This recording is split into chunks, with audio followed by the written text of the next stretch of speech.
हिमालय की गोद में बसा एक छोटा सा गांव था जिसका नाम था शांतिपुर। इस गांव के लोग बहुत ही सीधे सादे और मेहनती थे। इसी गांव के एक छोर पर रामू नाम का एक लकड़हारा अपनी पत्नी और 2 बच्चों के साथ एक छोटी सी झोपड़ी में रहता था। रामू के पास संपत्ति के नाम पर केवल एक पुरानी कुल्हाड़ी और अटूट ईमानदारी थी। वो रोज सुबह जंगल जाता, सूखी लकड़ियां काटता और उन्हें शहर के बाजार में बेचकर जो थोड़े बहुत पैसे मिलते उनसे अपने परिवार का पेट पालता था। रामू कभी झूठ नहीं बोलता था और न ही कभी किसी का बुरा सोचता था। गांव के लोग उसका बहुत सम्मान करते थे, लेकिन उसकी गरीबी देखकर अक्सर दया भी करते थे। एक दिन की बात है। गर्मी का मौसम था और सूरज अपनी पूरी तपिश बिखेर रहा था। रामू सूखी लकड़ियों की तलाश में जंगल के काफी अंदर चला गया। चलते चलते वो एक गहरी नदी के किनारे पहुंचा।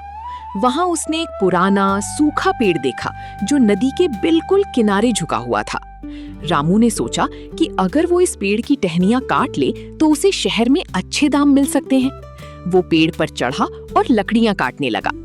तभी अचानक उसके हाथ से कुल्हाड़ी फिसल गई और छपाक की आवाज के साथ गहरी नदी में जा गिरी। रामू के होश उड़ गए।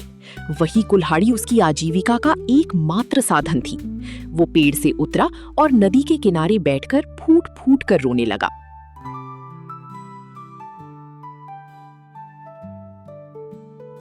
रामू को रोता देख नदी के जल देवता को उस पर दया आ गई।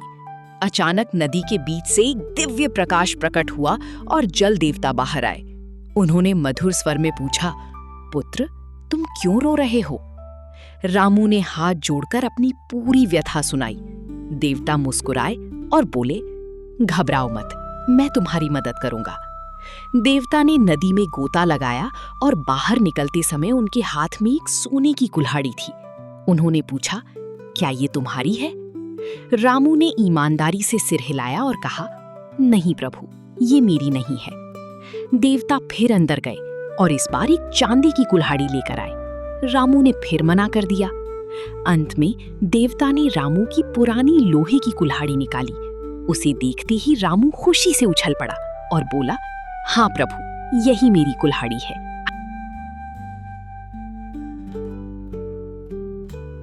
जल देवता रामू की इस सच्चाई और संतोष से अत्यंत प्रसन्न हुए। उन्होंने कहा, आज के युग में जहां लोग सोने चांदी के लिए अपनी आत्मा बेच देते हैं, तुम अपनी पुरानी कुल्हाड़ी के प्रति वफादार रहे। मैं तुम्हारी ईमानदारी का सम्मान करता हूँ। देवता ने पुरस्कार स्वरूप रामू को वो सोने और चांदी की कुल्हाड़ियां भी दे दी। रामू खुशी खुशी घर लौटा। अब उसके पास काफी धन था। उसने एक नया घर बनाया और गांव के गरीबों की मदद करना शुरू कर दिया। रामू की किस्मत रातों रात बदल गई थी, लेकिन उसने अपना विनम्र स्वभाव नहीं छोड़ा।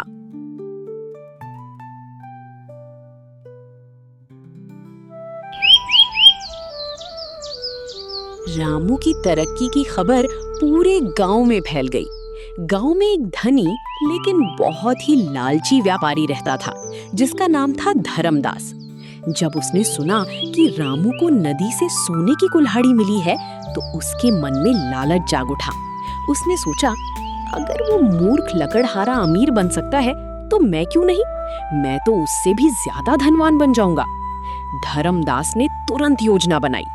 अगले ही दिन वो हाथ में एक पुरानी लोहे की कुल्हाड़ी लेकर उसी नदी के किनारे पहुंचा। उसने जानबूझकर अपनी कुल्हाड़ी नदी में फेंक दी और जोर जोर से रोने का नाटक करने लगा।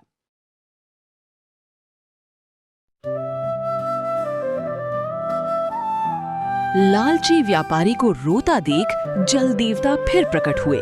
उन्होंने वही सवाल पूछा, तुम क्यों रो रहे हो?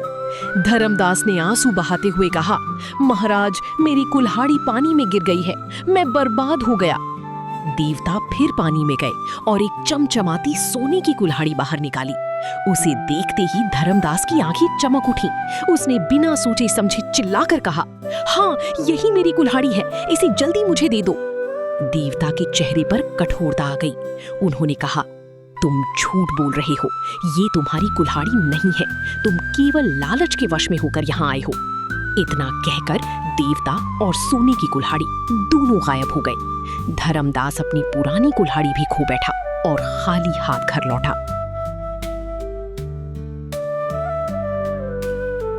इस घटना ने धर्मदास को तोड़ दिया, लेकिन उसे एक बड़ा सबक मिला। उसे समझ आया कि ईमानदारी ही जीवन का सबसे बड़ा धन है। रामू की ईमानदारी ने उसे अमीर बनाया, जबकि धर्मदास के लालच ने उसे उसकी जमा पूंजी से भी वंचित कर दिया।